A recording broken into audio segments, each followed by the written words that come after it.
பெரும்பான்மையான தொழில் நிறுவனங்களில், அது குறிப்பாக மேனுஃபேக்சரிங் இண்டஸ்ட்ரியில் ஒரு டாப் மேனேஜ்மெண்ட் யாருக்கு முக்கியத்துவம் கொடுக்குறாங்க அப்படின்னு கேட்டிங்கன்னா, அந்த பிளான்ட் ஹெட்டுக்கு தான், தென் ப்ரொடக்ஷன் மேனேஜருக்கு தான்.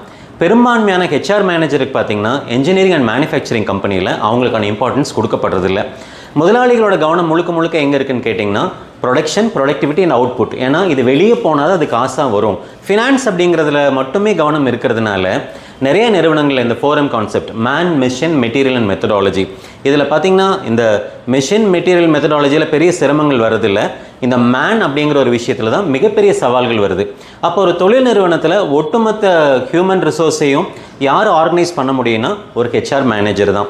அப்போது டாப் மேனேஜ்மெண்ட் நம்ம இந்த வீடியோ மூலமாக என்ன ரெக்வஸ்ட் பண்ணுறோம் அப்படின்னா, எந்த அளவுக்கு ஒரு ப்ரொடக்ஷன் மேனேஜருக்கு இம்பார்ட்டன்ஸ் கொடுக்குறோமோ அதே அளவுக்கு ஒரு ஹெச்ஆர் மேனேஜருக்கு அவங்களுக்கான அத்தாரிட்டி, அவங்களுக்கான டிசிஷன் மேக்கிங், அவங்களுக்கான செல்ஃப் ரெஸ்பெக்ட், அவங்களுக்கான சுயமரியாதை கொடுக்கும்போது இந்த 4Mல மிக முக்கியமாக மேன் அப்படிங்கிற விஷயத்தை நம்ம அலைன் பண்ணிட்டோம் அப்படின்னா மிக நிச்சயமாக அந்த 3 விஷயங்களும் தன்னால் அலைன் ஆகிடும்.